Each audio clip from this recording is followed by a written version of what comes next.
Okay, I will have your homeworks just outside my office in a little box after the lecture, so feel free to come and pick them up. All right. So, as I promised, today we're going to start talking about some sort of more sophisticated ways of estimating, and the first of these is the so-called minimum mean squared error estimation.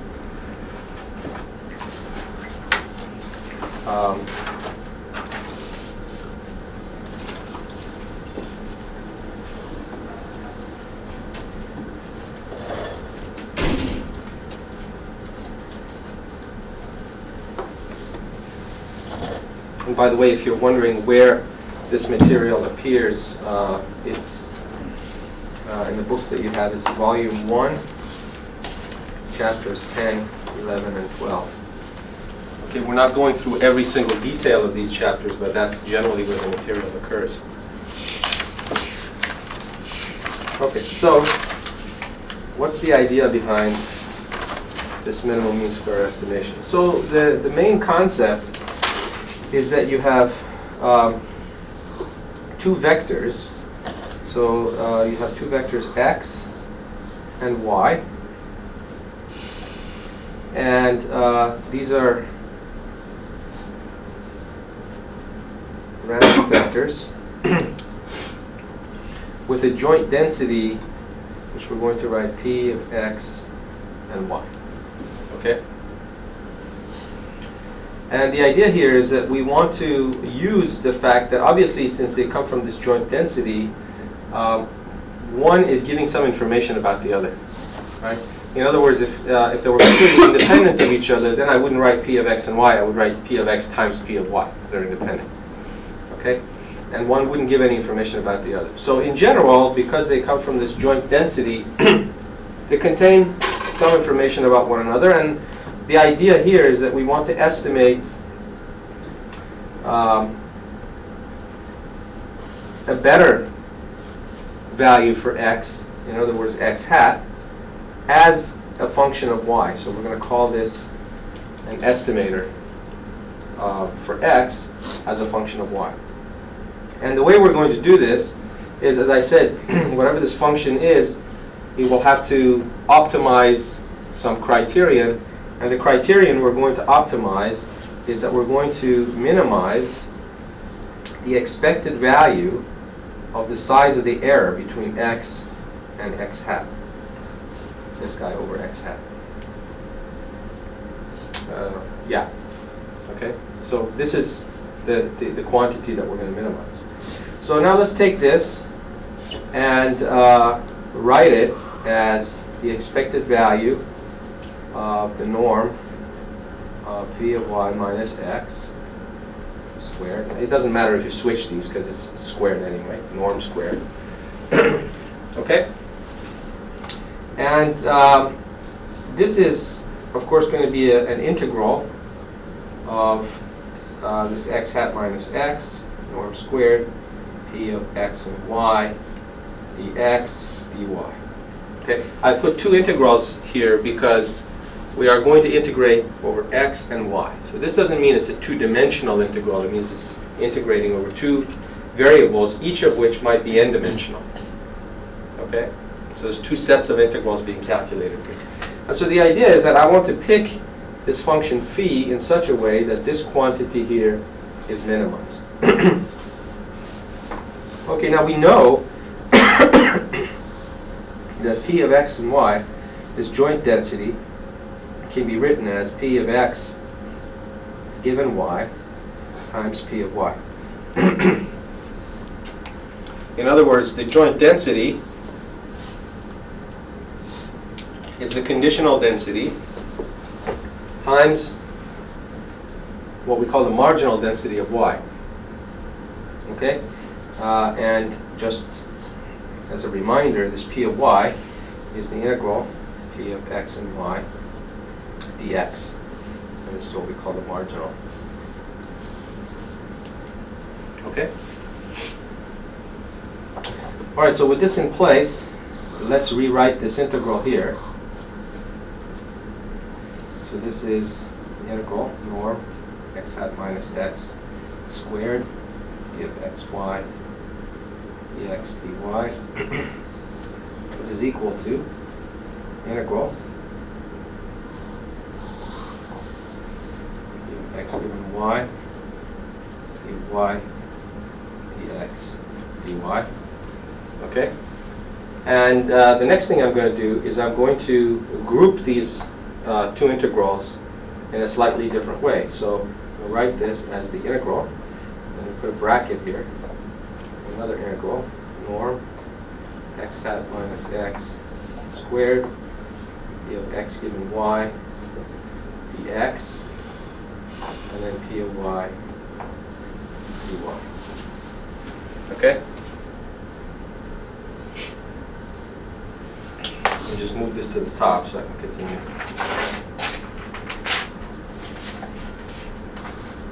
Okay, so this is what I have so far, and so looking at this, what I would like to do is still, I'm trying to optimize x over x hat, this whole quantity. Now if I look at this outer integral is only a function of y, right? So if I want to optimize this as a function of x hat, it is sufficient for me to optimize it as a function of this inside integral, right? So this is equivalent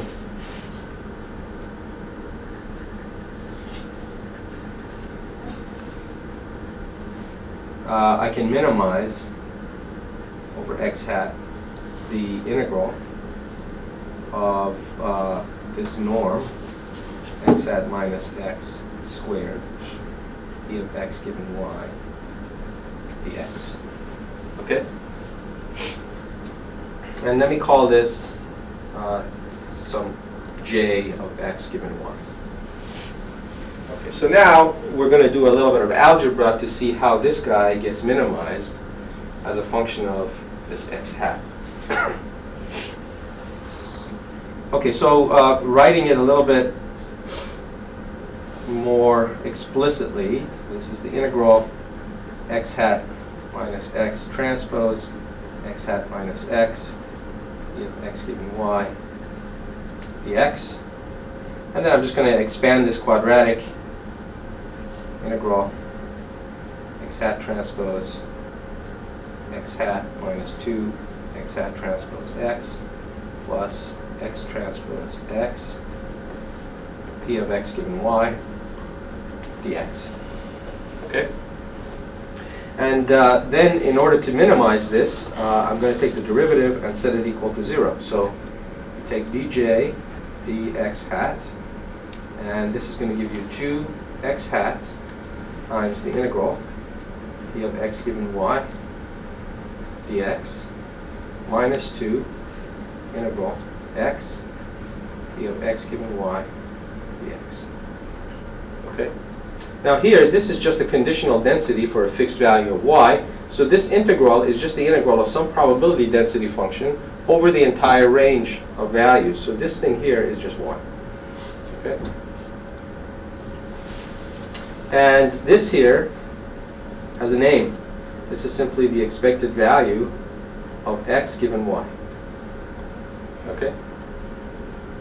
And so if you set this whole thing equal to 0, and the 2's cancel out, you put this on the other side, you get something very simple. Namely, x hat of y is the expected value of x given y. Okay? And this is the estimate. This is the Bayes minimum mean squared error estimate of x based on y. The procedure for calculating this is the following. So what you're doing is you're starting with a p of x and y, right? This is the joint density that you're given. From this, you're going to calculate the conditional density, p of x given y, and then from this, you're going to compute the expected value of x given y. And this is your x hat. Okay? So questions about this? This expression here is sort of surprisingly simple looking, given that we started with a much more complicated setup. Despite the fact that it looks very simple, in practice it's actually not that simple to calculate, right? Because going from this to this involves a fairly complicated multidimensional integration. And then from here to here, again, another integration, multiple dimensions. Because this x is not a scalar. This could be a very long vector. Okay. So it's important to remember that despite the fact that this looks really sort of trivial, it's actually a fairly sophisticated estimator in terms of the things that you have to do to get it. Okay. So here, this mean squared error, minimum mean squared error estimate didn't make any assumptions about the data or the distribution of x and y being anything in particular. In fact, it didn't estimate, it didn't get to this by assuming that things were Gaussian or anything like that. So it's very, very general. But when the data is in fact Gaussian, the estimate takes a very specific form, which is very useful to remember because it's the basis of a lot of other things that are used in the estimation literature. So this is sort of a subtopic of what we just talked about, namely minimum mean squared error estimation for jointly Gaussian variables. And so in particular, what I'm talking about is that you have two variables, x and y, and for convenience I can write these as z equals, let's say x and y like this. So these are concatenated in two long vectors like this, okay? And we're going to say that these are jointly Gaussian. By that we mean that this whole vector is got Gaussian distribution with mean m and covariance c.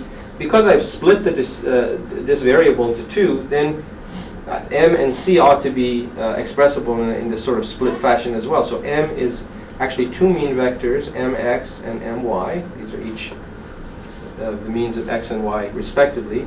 And the covariance matrix C is a 2x2 block matrix where this block and this block are the covariances of x and y, and this block, cxy, is the cross covariance between x and y.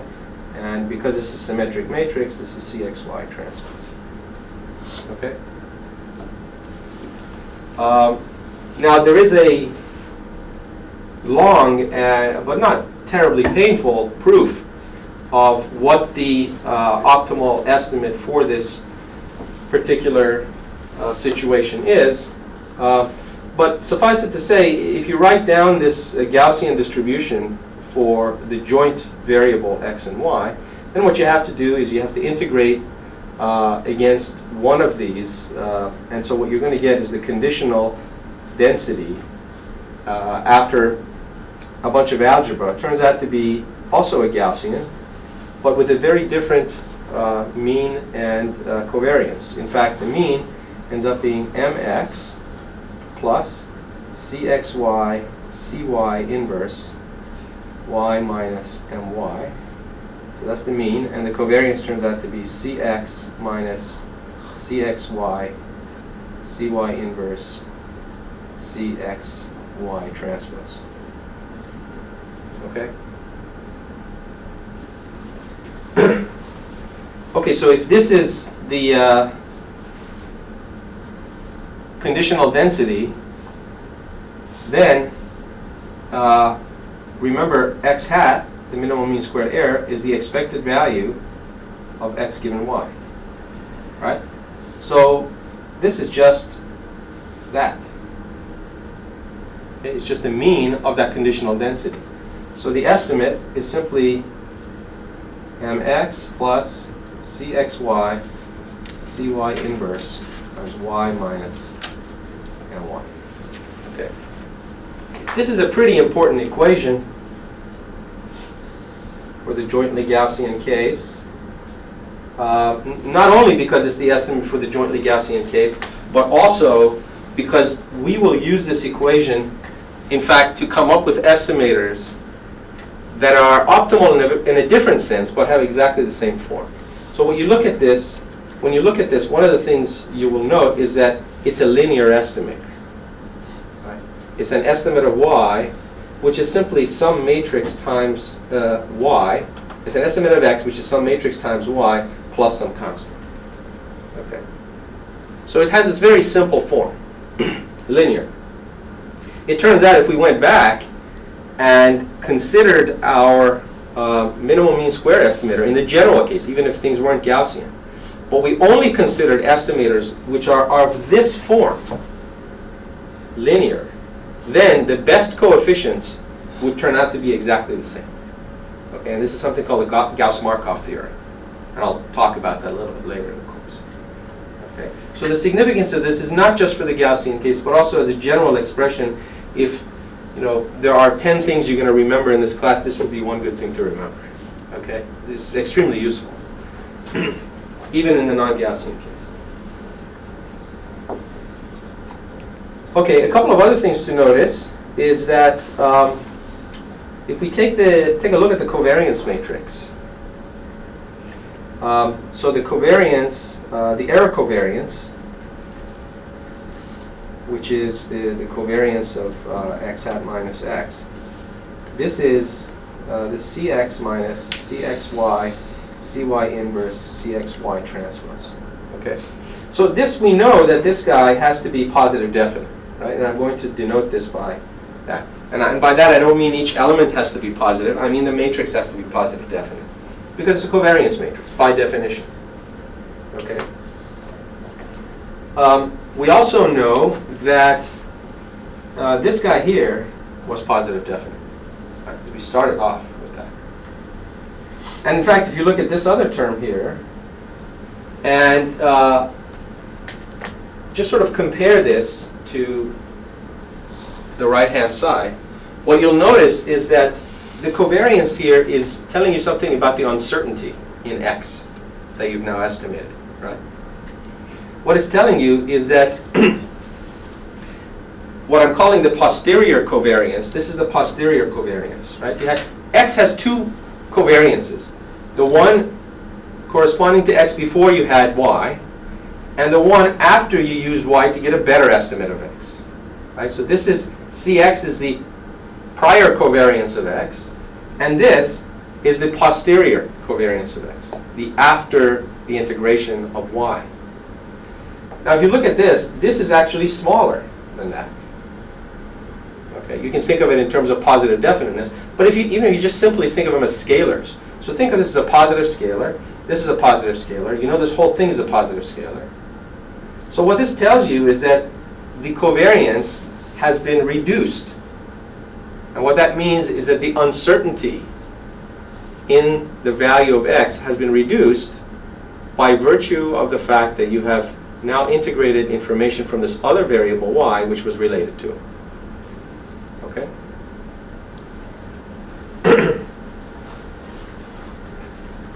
Okay. A few other notes about this particular estimator. What about the expected value of x hat computed in this particular fashion? Now remember this expected value, we're going to compute this expected value over y now because it's already got the expected value over x. So if you look at this, then if you take expected value of this guy, what you're left with is mx, which is the expected value of x. Okay? This is the sort of Bayes equivalent of unbiasedness.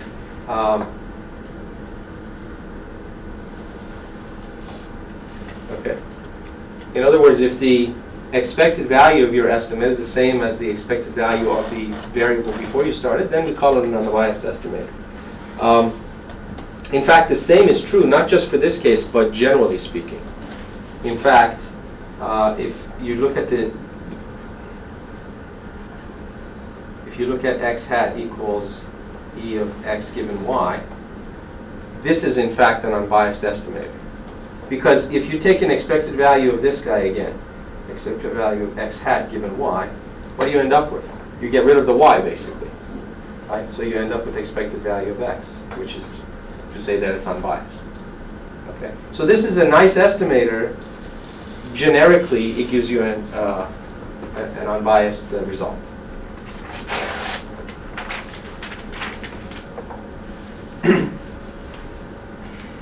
Okay, so what I said a little bit earlier, let me write it down. So what if x and y are not jointly Gaussian? Well, it turns out that the estimator x hat equals mx plus cxy cy inverse y minus my. This estimator still makes reasonable sense for a variety of reasons. First of all, it's still unbiased. Okay. Furthermore, it has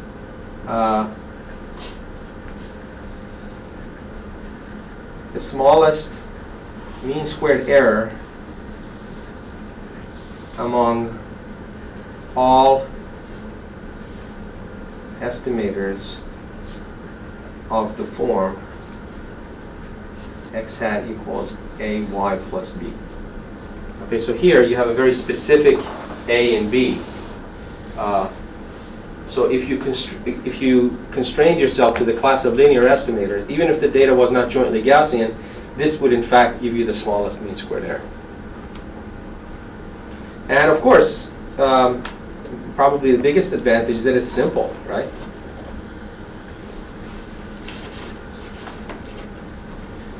It's simple, it's convenient, it's very easy to calculate.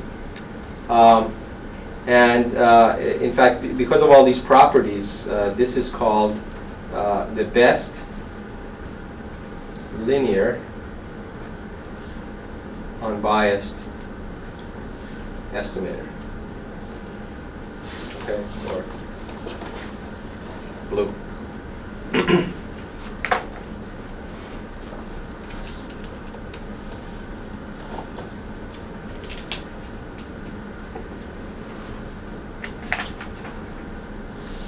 All right, so let's take an example and actually go through and calculate this best linear unbiased estimator for a couple of scalar variables and see how it all works out. Okay, so let me go to the next page. So let's do the best linear unbiased estimator for the scalar pair x and y. Okay, so what we're going to assume is that x and y have a joint covariance matrix. So covariance of xy, this, is a 2x2 matrix, sigma x squared here, sigma y squared here, and rho sigma x, sigma y, rho sigma x, sigma y. Okay, so these are the variances of the respective variables, and this is the correlation. Rho is the correlation between them. By the way, any 2x2 covariance matrix can always be written like this. Okay, this is just a generic way of writing 2x2 covariance matrices. If you go to higher dimensions, this becomes harder to write down. Then you have a bunch of cross terms. But there's only one correlation parameter here, so this is easy. Okay, so what we want now is we want to find the best estimator of the form x hat equals ay plus b. And so these are the things we are interested in, right? A and b. We want to find out what are the best coefficients a and b to put in front of y so that you would get the estimate x hat in the minimum mean squared sense.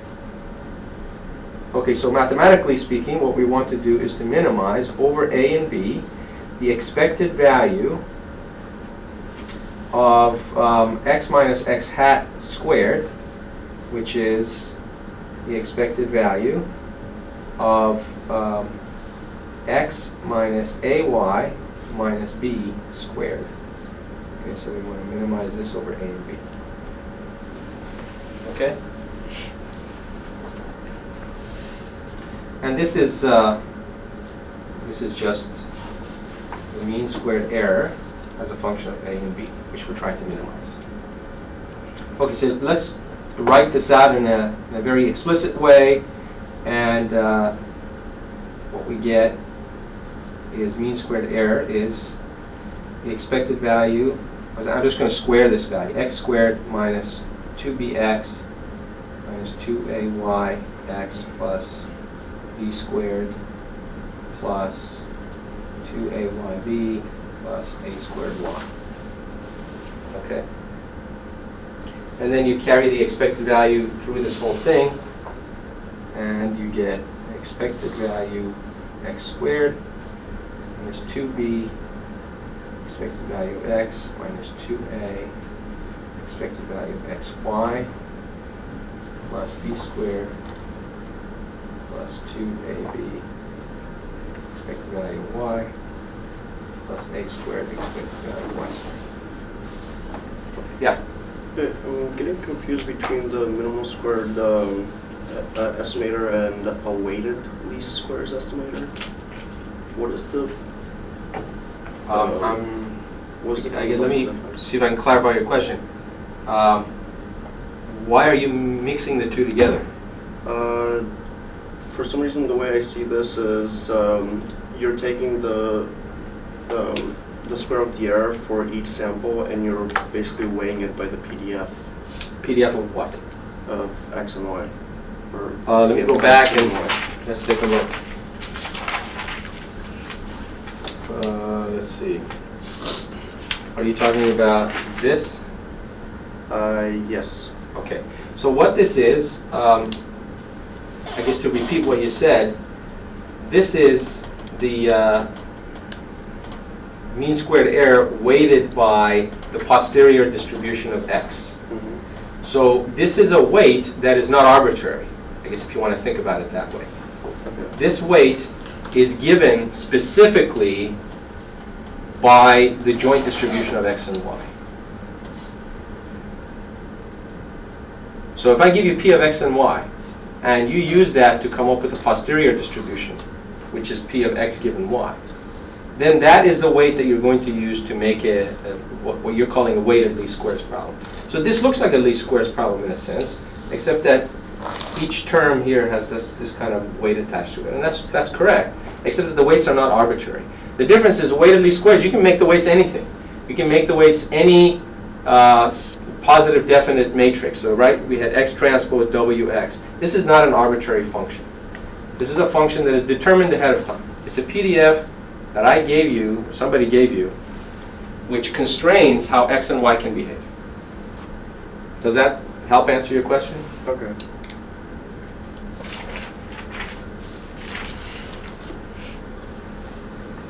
Okay, so we end up with this expression, and the idea now is that we want to minimize it with respect to a and b, so we have to differentiate this with respect to a and b, set it equal to 0, and solve. So the mean squared error with respect to a and b, let's differentiate with respect to a first, and this gives, well,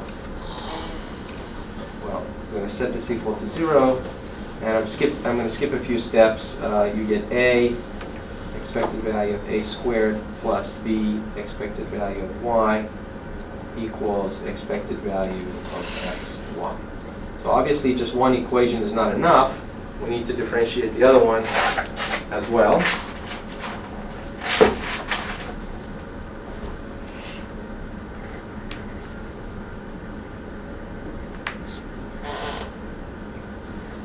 And this one gives a expected value of y plus b equals expected value of x.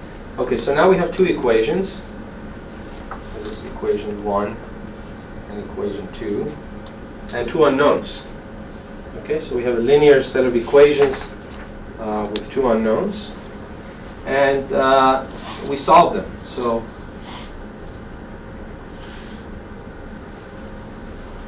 there's 1 and 2 together.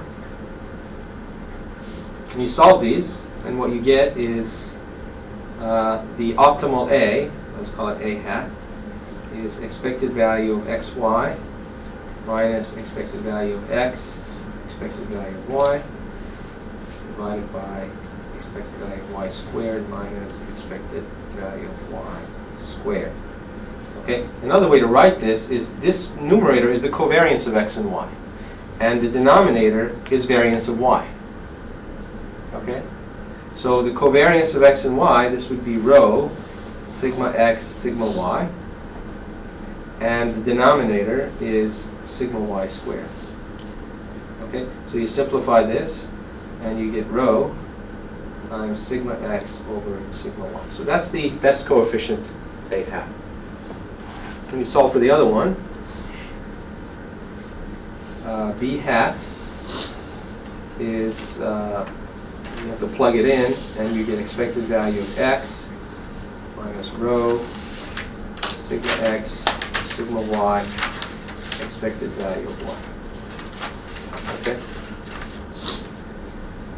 All right, so then we take all of these. We're not done yet, because what we have to do now is take A hat and B hat and actually plug it in here to get the estimate for x hat. And once we do that, we get x hat equals A hat y plus B hat. And after a few steps, you get mx plus rho sigma x over sigma y times y minus a my. Okay?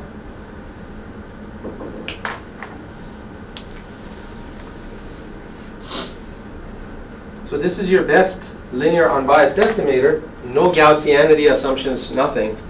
And what I want to point out is, if we just go back a couple of slides, if you simply compare these two, what you see is that the one on the bottom is simply a scalar version of the one on top. Okay? Which shouldn't be surprising at all, right?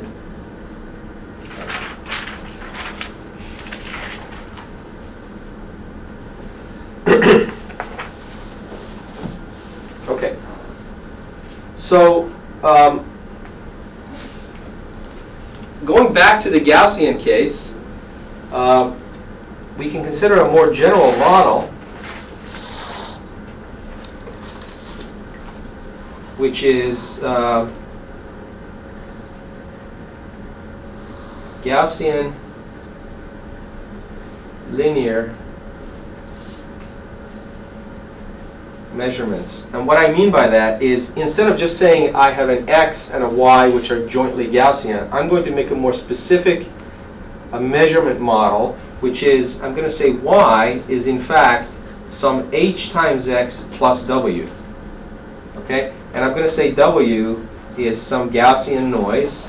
Let's call it mw and cw, mean and covariance. And I'm going to say x is normal, mean x, and covariance x. Okay? So what do we do with this? With this, we can also come up with a minimum mean squared estimator. So minimum mean squared squared error estimator, in the same sense that we just described before. And again, going through the algebra is very much the same as what we just did before. What you end up with is the following. X hat, this minimum mean squared error, is equal to mx plus k times y minus my. Okay. Now, this shouldn't be surprising at all on the right side. This k is something that we're going to call the gain, okay, in just a minute. But again, let me step back here and show you the form of what we just did. It's just this. Okay, I'm just replacing this guy here with what I call k. Well, while I'm here, let me also point out to you what this estimator is saying is something fairly interesting. it says the estimate of x hat is the best guess that you had before, which was the mean, plus a correction term. Okay? And the correction term is basically a centralized version of y, a version of y that doesn't have the mean in it anymore, times this correction factor, which tells you how much information y gives you about x. Okay? So again, think of it as an update. Before you had any information given to you from y, the best you could do is, well, okay, mx is my, the mean of the distribution, and this is the correction to that mean after you've corrected, given the data. Okay, so in this general case, the same formulation is true. You have a gain here times this, and this is again what I said before, which is a correction. Okay, now in this particular case, however, my and k look a little different. My is in fact h mx plus mw, and you can see that by simply taking the expected value on both sides of this. Okay, and k, which is your gain, is equal to cx h transpose h cx h transpose plus cw inverse. Okay. And what you see is that the estimator is basically blending prior information with the information from the measurement. This is the information from the prior that you had, and this is the information from the new measurement. And this is why we call k the gain. The gain is always the coefficient that's in front of some kind of error term, and that's exactly what this is. Okay. And furthermore, this estimator is also unbiased, which means that the expected value of this x hat is mx, which is the expected value of x. Okay, so that's a good property. And the estimation error covariance, so the covariance of x hat minus x, is the following. It's cx minus cx h transpose times hcx h transpose plus cw inverse times hcx.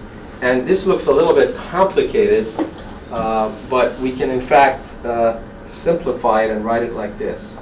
You can write it as h transpose cw inverse h plus cx inverse, and then the whole thing inverse. Okay? And what you see here is that in fact this term appears in the gain. Okay? Why does it appear in some sort of inverted form? It appears in the gain because basically what you're going to do is you're going to use the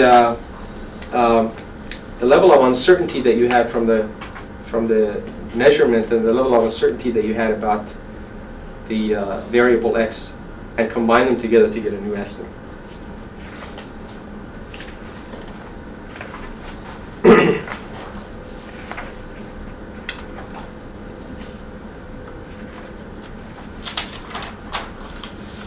All right, so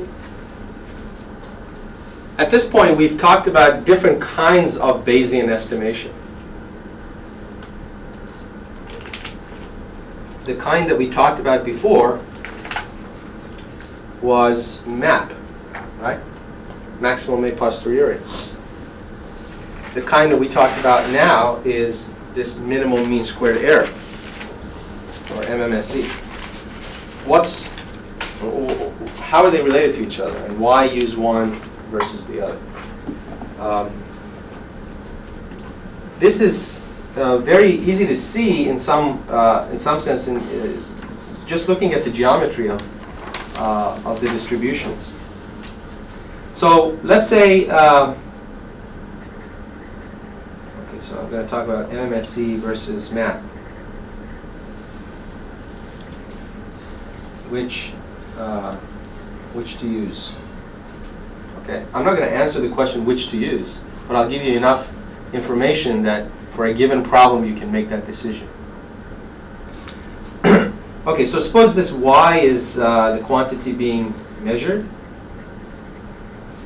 and x is to be estimated. Okay?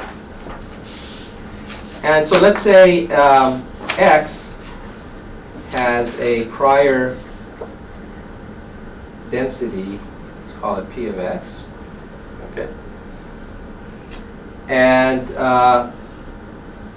you have the you have the conditional density p of y given x.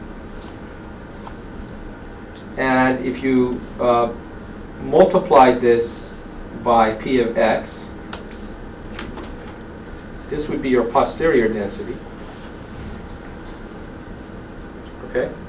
And if you maximize this, so arg max of this quantity over x, this is in fact the maximum a posteriori estimate. Right? Do you have a question? Okay. So does this make sense? So before we used p of theta, which was some parameter we're trying to estimate. Here it's just some general variable we're trying to estimate. Okay. So as you might recall, this is another way to write this is the map estimate is also arg max over x of p of x given y. Right? So if you just use a normalization to just flip these around, this is what you get. Okay. On the other hand, the minimum mean squared error estimate, the Bayesian case, is in fact expected value of x given y, right? Which is the integral of x, p of x given y dx. Right? So these are the two explicit expressions for what this is. So if I now just to draw a picture of this, let's say here's what we have. I'm going to draw a distribution which is going to be this conditional density, p of x given y. And let's say it looks like this. And I'm writing this, I'm drawing this to look not symmetric on purpose. Okay, I don't want it to look symmetric because it doesn't always look symmetric. Maybe it's something like this. Okay. So now if we go to, so this is this p of x and y, this guy. Okay. All right, so now let's go to these two estimators. If you look at this is simply the peak, right? You look at this function, you look at maximum. So this point here is going to give you x hat maximum a posteriori. On the other hand, if you look at this tells you basically it's the center of mass of this density, right? It's the expected value. Now this kind of has more mass on the left, so this is going to end up someplace over here, right?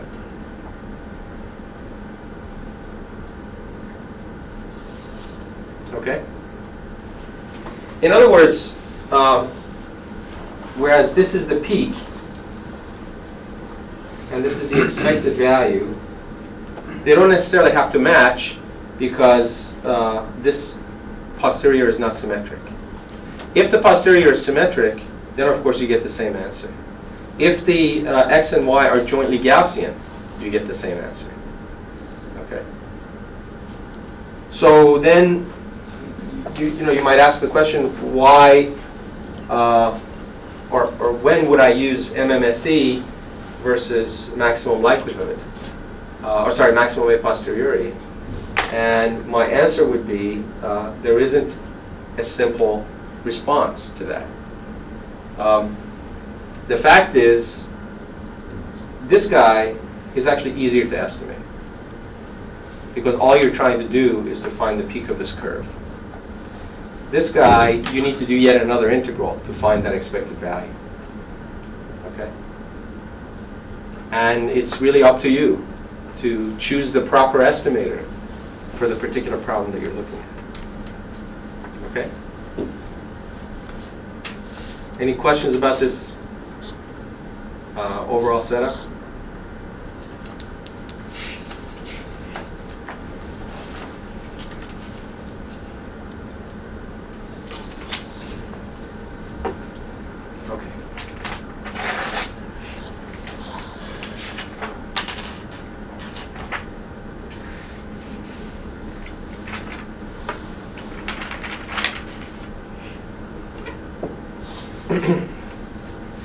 Okay, now that we kind of have a relatively good understanding of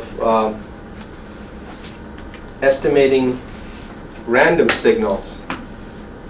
So far, when we talked about things like GLRT, the estimate that we used in that GLRT expression was maximum likelihood estimate. And what does that mean? It means we assumed we didn't know anything about the parameter of interest. Okay. But I mentioned, you could use other estimators as well. You could use least squares, you could use map, and so on. Now, if you use map estimator, what you're saying is, I know something about the parameter. Okay. So one might try to do the same thing here now that you know about minimal mean squared error estimation. So you might say, well, if I know something about the signal I'm looking for, if I know that it has some kind of distribution, how would my detector structure change? How would the GLRT or the Neiman-Pearson test change? So this is what I want to discuss now. So the idea here is to detecting random signals in noise. So the basic model for this is X is noise, X is signal plus noise, and let's say W is Gaussian, zero mean, and covariance CW. And the signal itself is random. Not zero mean, MS is the mean, and CS is the covariance. And I'm going to assume that these two are independent of each other. In other words, the signal, noise is not signal dependent, or vice versa. Okay? So then what's the Neiman-Pearson test? We know what it is. EDF of X with H1, f of X given H0 compared to a threshold. And if we write all of this out, then we get, well, I'm going to write it out explicitly because the covariances are not the same, so I can't cancel things out. So 1 over 2 pi, the n over 2 square root of determinant of CS plus CW times exponential minus 1/2 X minus MS transpose CS plus CW inverse X minus MS.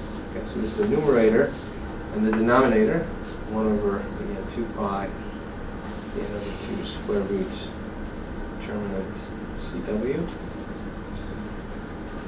exponential minus 1/2 X transpose 3 inverse X. Okay, so then we have to take a bunch of steps with the algebra and simplify all of this. And what we get is the following. So you take the log and you simplify all of that, and you get a test statistic that looks like this. It's X transpose CW inverse X, let's see, minus X minus MS transpose CS plus CW inverse X minus X. Okay?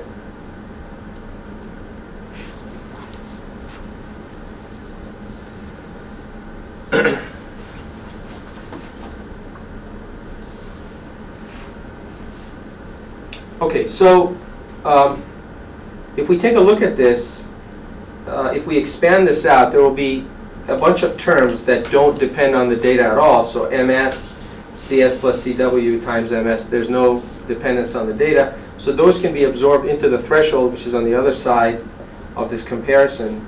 And so if we make that simplification, then we get X transpose CS plus CW inverse MS plus 1/2 X transpose CW inverse CS times CS plus CW inverse X.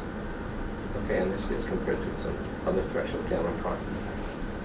Okay, so what you have here is a linear term here and a quadratic term here, and the constant term I've just absorbed into the right-hand side, which is the threshold.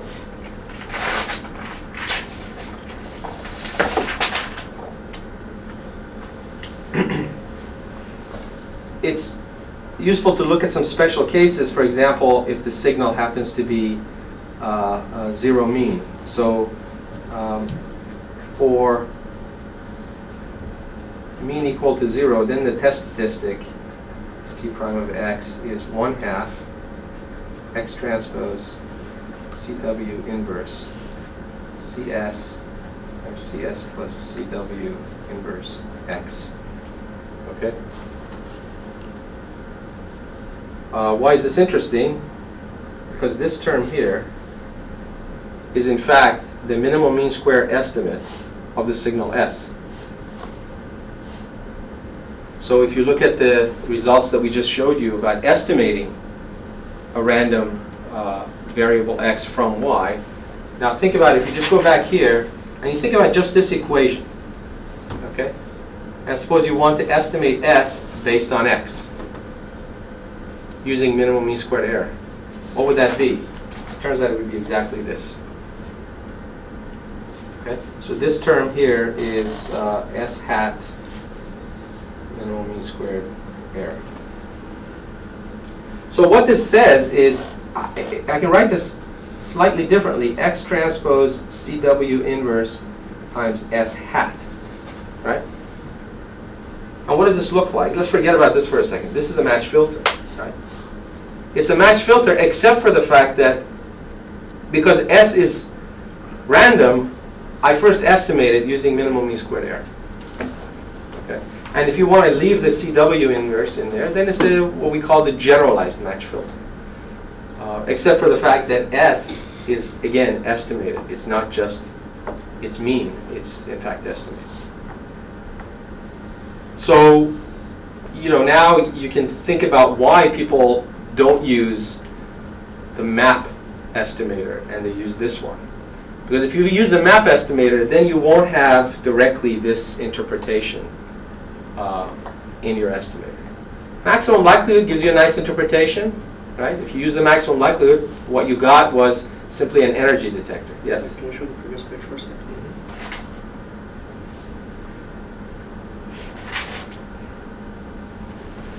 So if you use the map estimator here, you get the nice interpretation still as the match filter with the signal replaced with this MMSE estimator.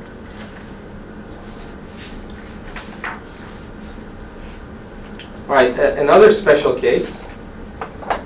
Are you done? Yeah. Okay. Another special case is what would happen if instead CS was equal to 0. And what this means is that S would not be random, basically, right? So S is non-random.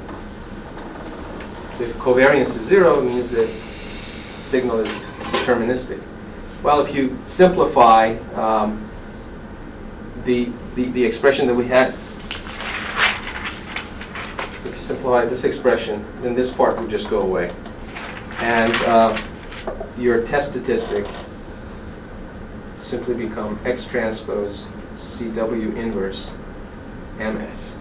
Again, it's a match filter, except for the fact that this term is just MS, which is the signal that you know. It's not random, it's just a fixed number, it's a fixed vector, and that fixed vector is the mean, and there's no uncertainty around it, because CS is equal to 0.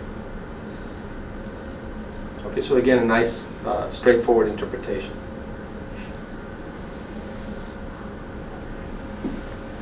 All right, so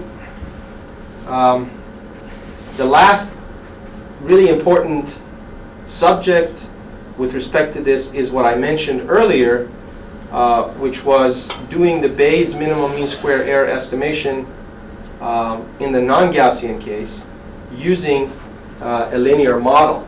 So suppose you had y equals hx plus w, and all you knew was that the expected value of x is mx, covariance of x, let's call it cx, expected value of w is 0, and the covariance of w is cw. So explicitly, I'm not assuming Gaussian. Okay, it could be anything. All I know is the first and second order moments of these guys, and I know that they are related in this particular fashion. And so x and y are random. They are uncorrelated with each other. X and w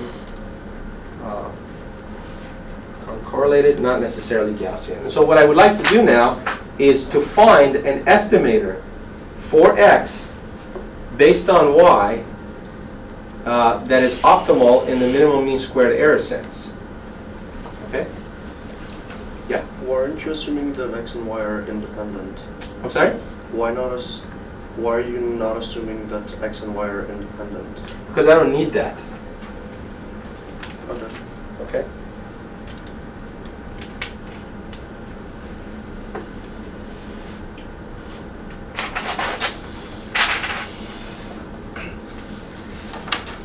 All right, so what is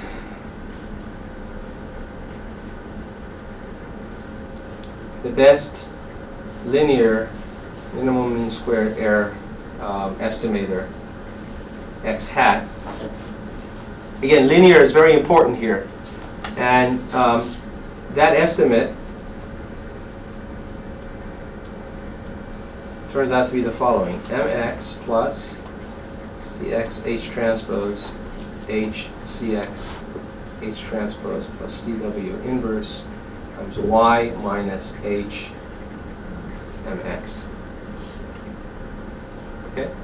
And another way to write it is mx plus h transpose cw inverse h plus cx inverse h transpose cw inverse y minus h mx. Okay, and this turns out to be the covariance of x minus x hat, which is the error covariance matrix. That's why I wrote it that way. And so this is called the Bayes-Gauss-Markov theorem. In other words, even if you don't have Gaussianity, as long as you know that these two variables,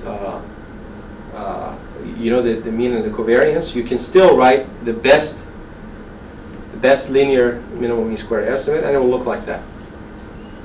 Now, oftentimes what will happen in practice is that, in fact, you will not have mx, cw, cx. You won't have any of these. All you will have is a bunch of measurements of x, a bunch of measurements of y.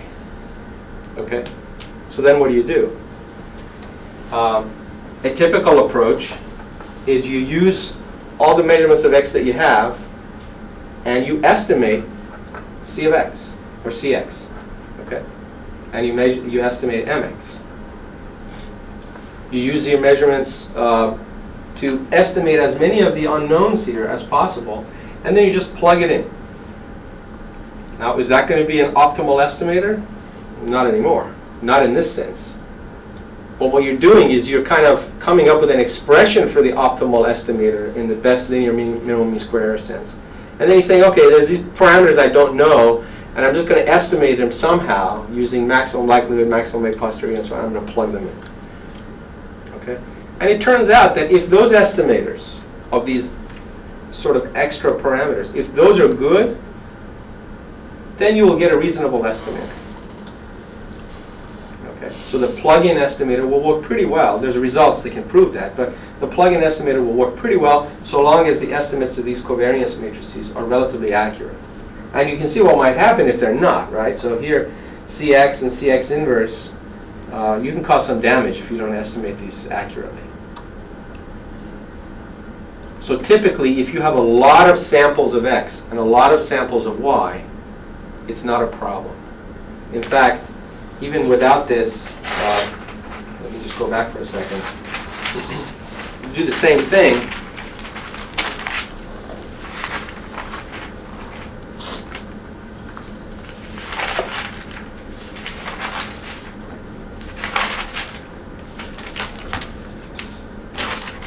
Let's see, where is it? Here.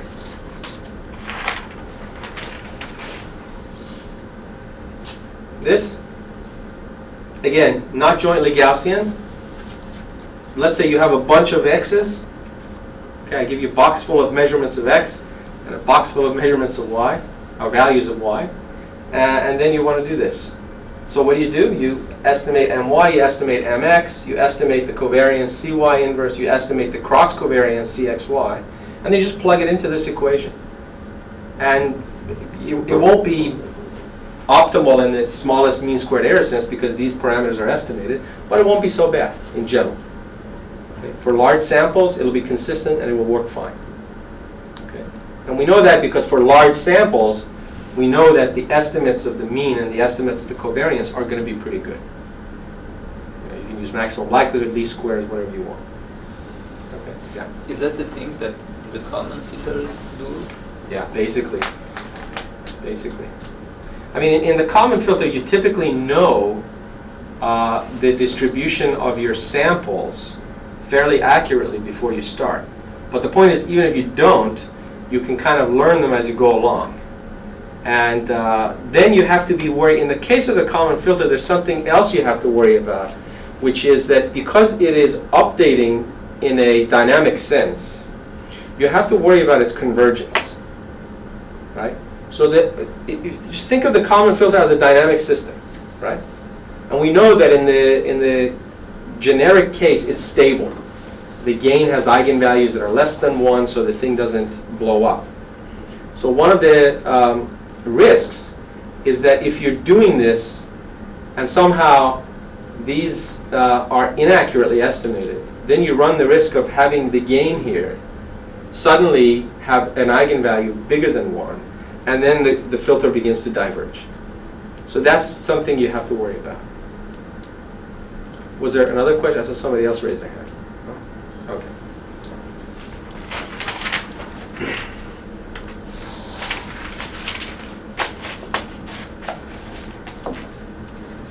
Yeah. So the Kalman filter does not have an optimal behavior yet. Now, the Kalman filter, in the case where you know the parameters, so if you have a, well, let's take a few minutes and kind of describe what the Kalman filter is. Maybe everybody else will appreciate what we're talking about here. So the Kalman filter works like this. So you have a dynamic system that looks something like this. So xk equals a xk minus 1 plus, let's say, uk. And then y equals, or yk equals h xk plus wk. Okay? So this is a system that you're trying to track. So this is a system. Inside this system, there are parameters or values, which we call the states of the system, which you're trying to estimate. Those are the x's. Okay, so these are state variables. Okay, now this system is like a black box. You don't necessarily see the values of x. Okay? However, what you do see, so what the system does is, UK goes in and xk comes out. Now you don't necessarily observe these directly. What you do observe, though, is you observe them through some h. Okay? And so what you get here is yk. And of course, what you're observing here is the output plus some noise. This term here is called system noise. and this here is called measurement noise. Okay, this is called system noise because what it does is it captures any dynamics that you did not model.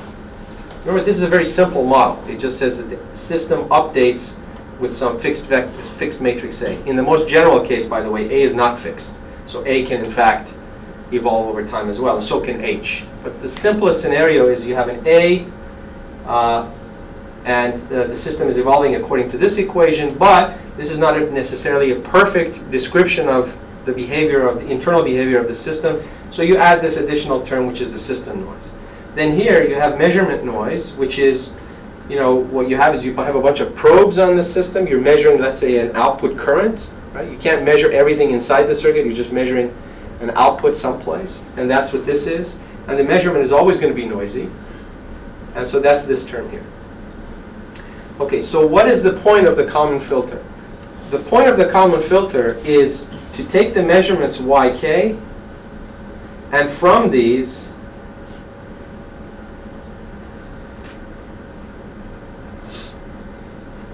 estimate the state variables xk hat.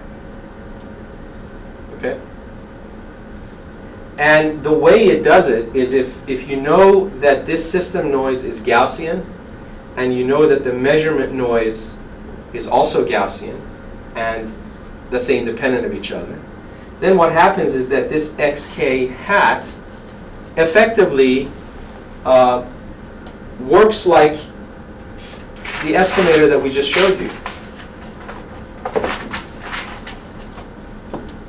It works like this. So the xk hat becomes xk minus 1 hat plus a correction. Okay? So remember, we're not just doing one estimate. We're doing an estimate, and we are continuously updating this estimate. Okay? So this correction is very much like the correction that we just showed you. The correction is going to look like this. Okay? And this term here is going to be the difference between the output that you measured and the output that you would have measured if this was exactly the system response that you saw. So basically what you do is you take this, and from this you calculate what the system response would have been. So let me call this, let's say, xk minus 1. And you simulate the system forward. So you say, okay, if this is my estimate, then I'm going to do an xk, let me call this xk plus hat. This is going to be equal to h times xk, right? Because, sorry, a times xk. Because this was my model, right? So what I'm going to do is I'm going to take a look at this guy, and I'm going to update it to the next step. And then I'm going to look at the difference between this and my measurement. So you're going to take this A, and you're going to multiply this guy by H, and then you're going to compare it to the data at that data point. And that's going to become this update term, which is going to be your correction. And this keeps repeating. Okay? So if you look at the structure that I just showed you,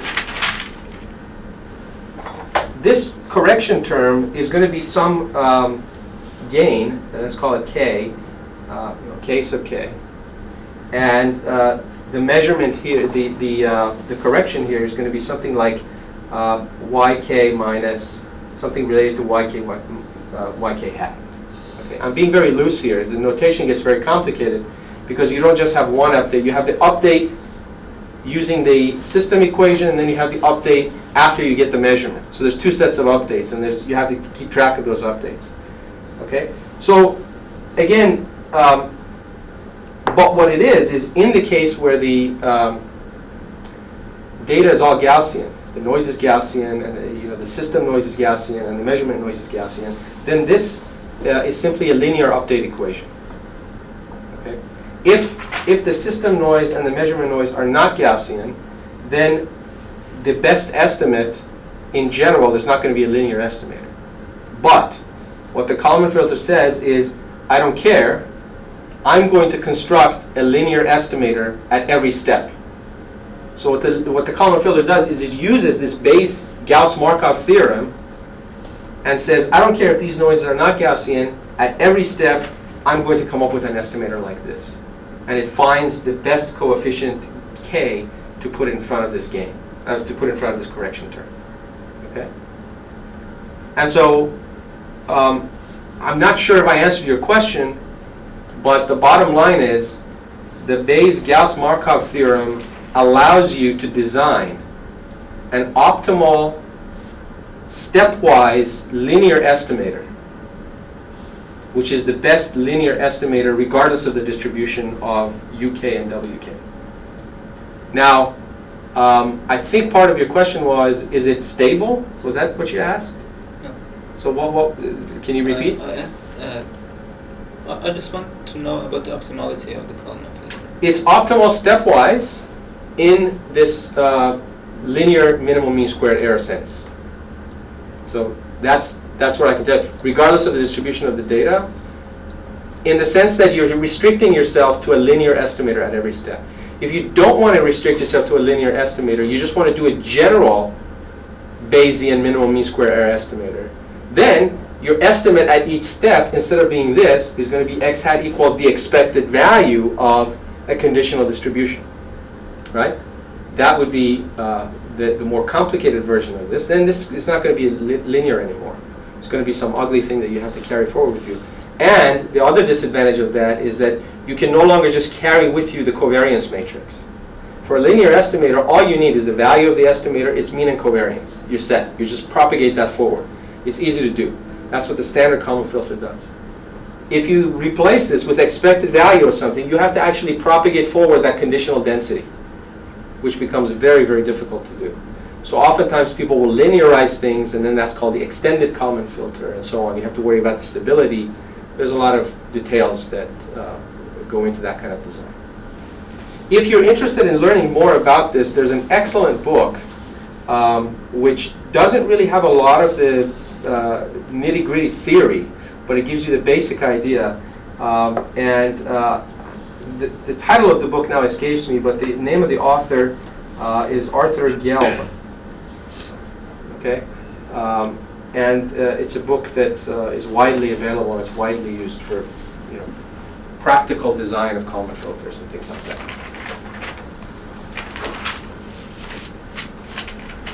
Okay.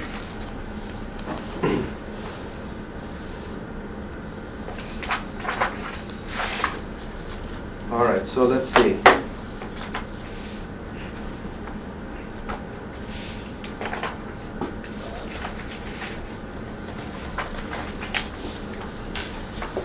All right, so related to this, in the next 10 minutes or so, I want to set up something.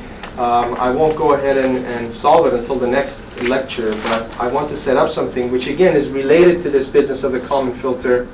Well, let me step back for a second and say something about this, which I think is kind of interesting.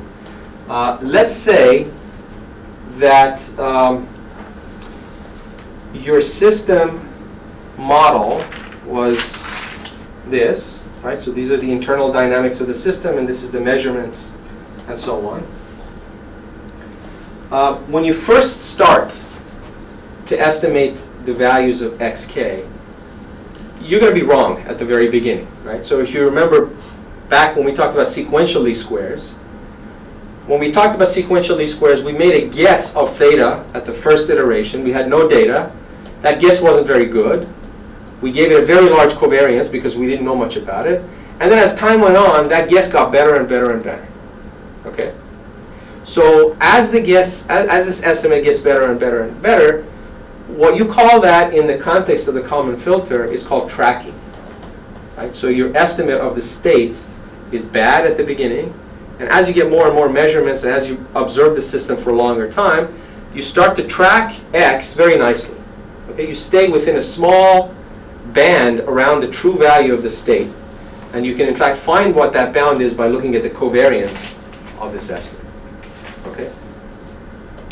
So what this is telling you is that this this kind of dynamic system and this kind of dynamic estimation problem, just like the sequential least squares, has two modes in which it's operating. One is a transient mode, and the other one is a steady state mode. In other words, it's just like if you have a circuit and you flip a switch. What happens is stuff begins to happen, but then at some point, within some time scale, which is determined by the dynamic elements that you have in that circuit, you reach a steady state behavior for that circuit. Right? The same thing is happening here. So you have this system, you haven't made any measurements, and then you flip the switch and you begin this tracking process. At the beginning, you have this transient behavior. The uncertainty around your estimate is very big, but then you kind of reach the steady state. Now, you might wonder, could I just go directly to that steady state somehow? What would be the filter that would implement that steady state behavior if I knew that if I didn't have to worry about that initial condition? Okay. So in fact, it turns out that you can do that, and the answer is something called the Wiener filter. Okay. So in other words, you could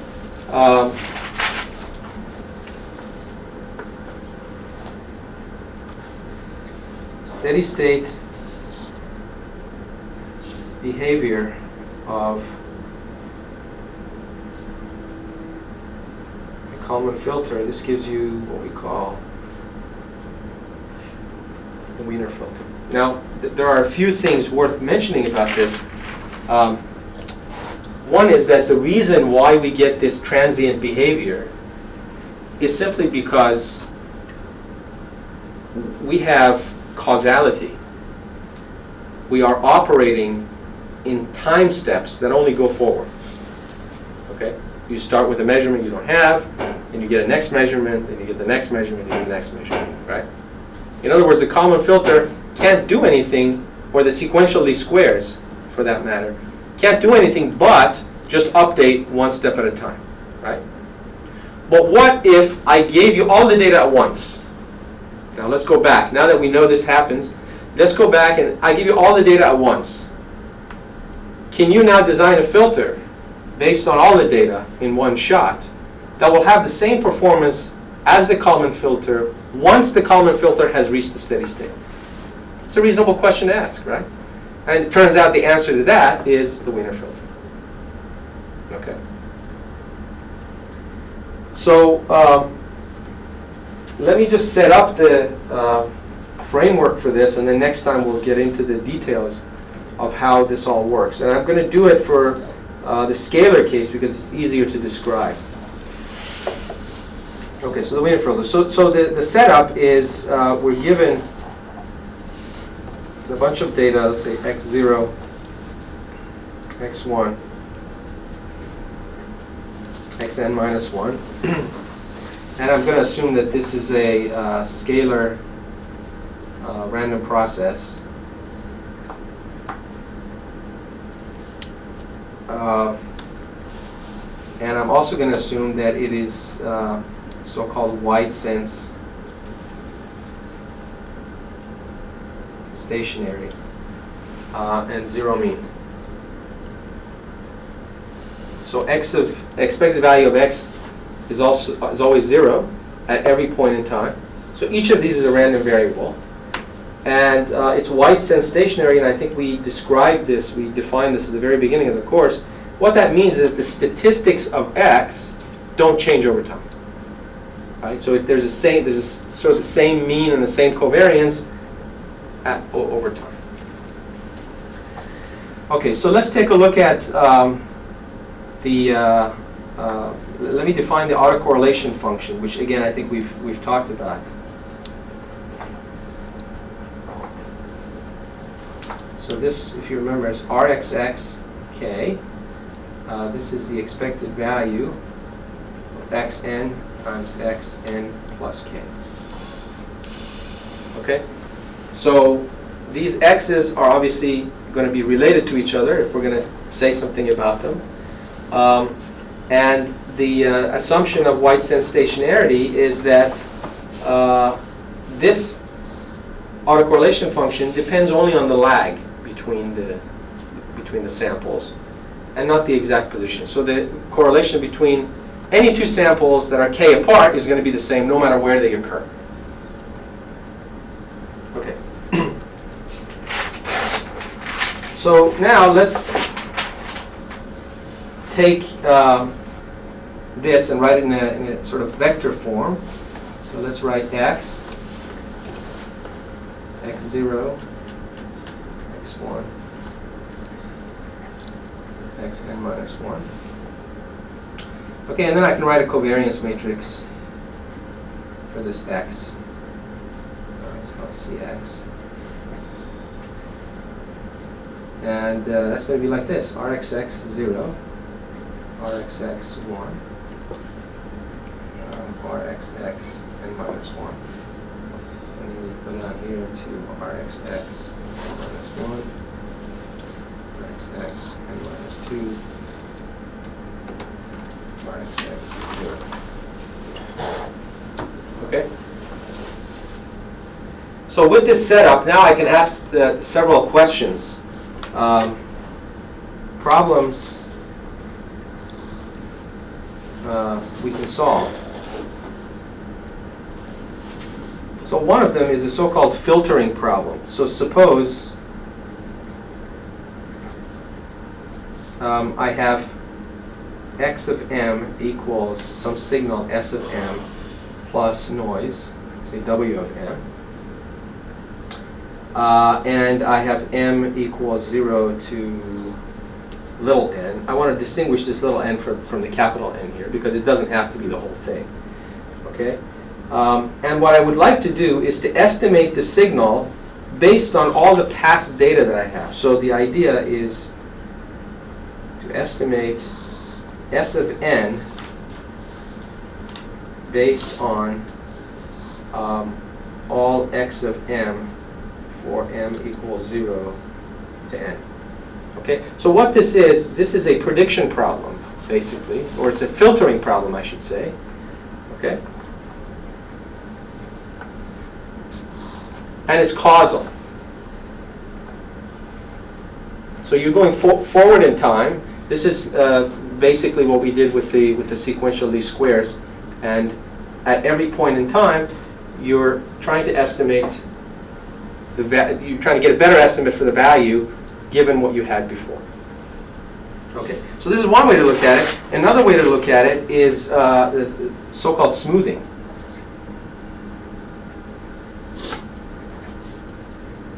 So smoothing is, you have x0,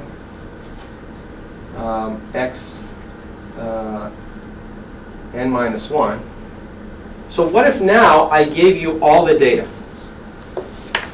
Okay, how would you come up with the best estimate for this signal S of n, given not just the data that came before, but also the data that came in the future? I give you everything all in one shot. So here the idea is to estimate S of n based on all data. This is past and present. Okay. I'll give you an idea what this is. Basically, this will involve doing the filtering that I just talked about, going forward in time, and then getting a new sequence, which is a bunch of S hats, and then reversing the process and then going backwards in time. Okay, so it will involve two causal filtering processes. And what you'll get is called smoothing. And there's a lot of numerical algorithms that have been defined for doing that as well. So this is the second thing you can do. The third thing you can do is prediction. So suppose I take a bunch of data, let's say x0, x1 to xn minus 1. And what I want you to do is to predict x of n. Okay? Predict the next sample. Okay? And finally, I'll give you a more concrete example of this so it'll make a little more sense. And finally, you have interpolation. And what that means is, let's say you have x of 0, x of 1, and let's say up to x of n minus 1. And then, so for a little while you got no data. And then, so nothing here. And then you started getting data again. Let's say x of n plus 1, and so on. Okay? So what you want to do is to figure out this data point, which is missing from the ones that you already have. So when does this happen? When do each one of these cases happen? Well, filtering. For instance, I give you a signal that's very noisy. I give you a bunch of measurements of, let's say, the temperature over the course of the last 3 months. Okay? It's a very ugly, sort of jumpy curve, and I'm just asking you to, at any given point, give me the best estimate based on the previous values. Okay? That would be filtering. Think of another example, let's say stock market. Okay? I give you a bunch of data about the values of the stock market, let's say particular stock of some company, and I tell you, okay, you know what I want you to do is to come up with a model for how the stock market is behaving.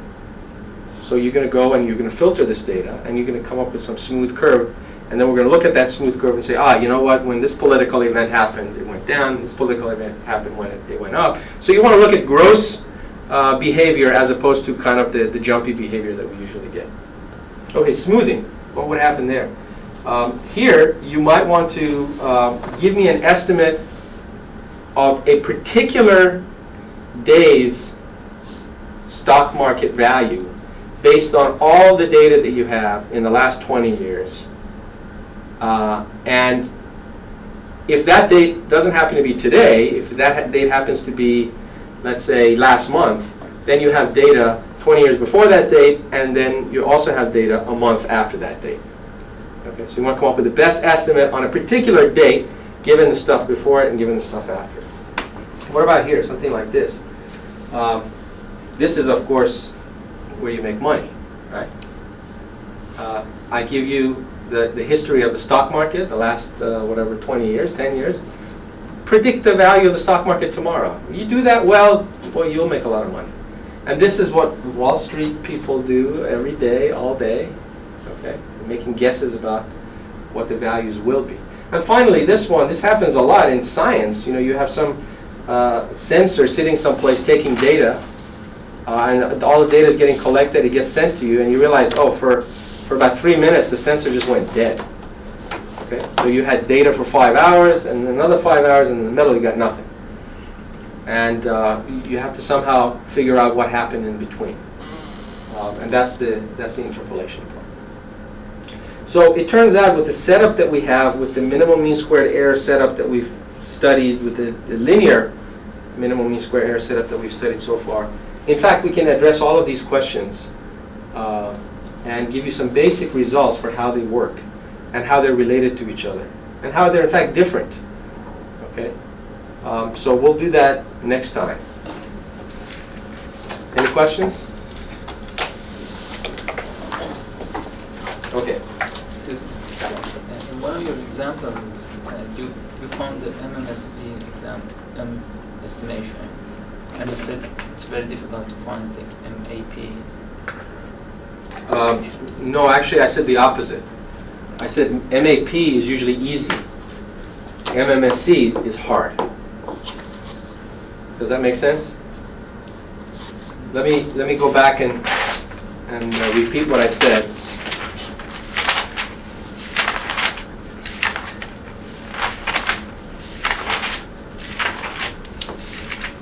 Okay, so I think this is where we were talking, right?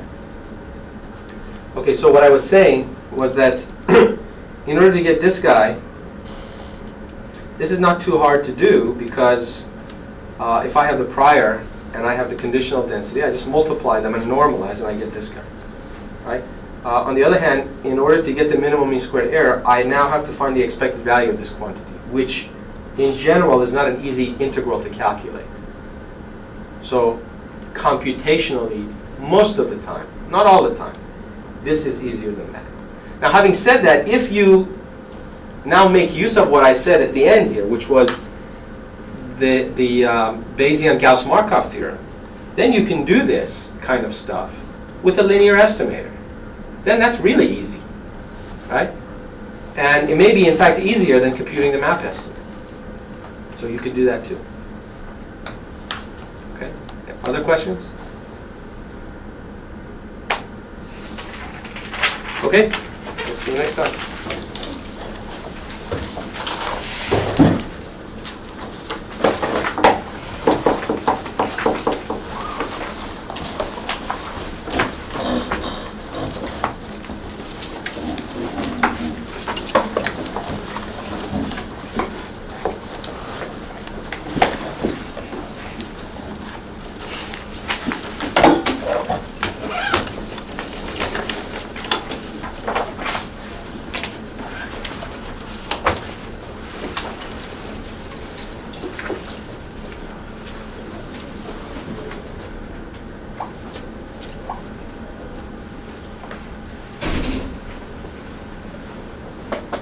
So things from the loose brush chapter are making sense to me, so I'll Okay.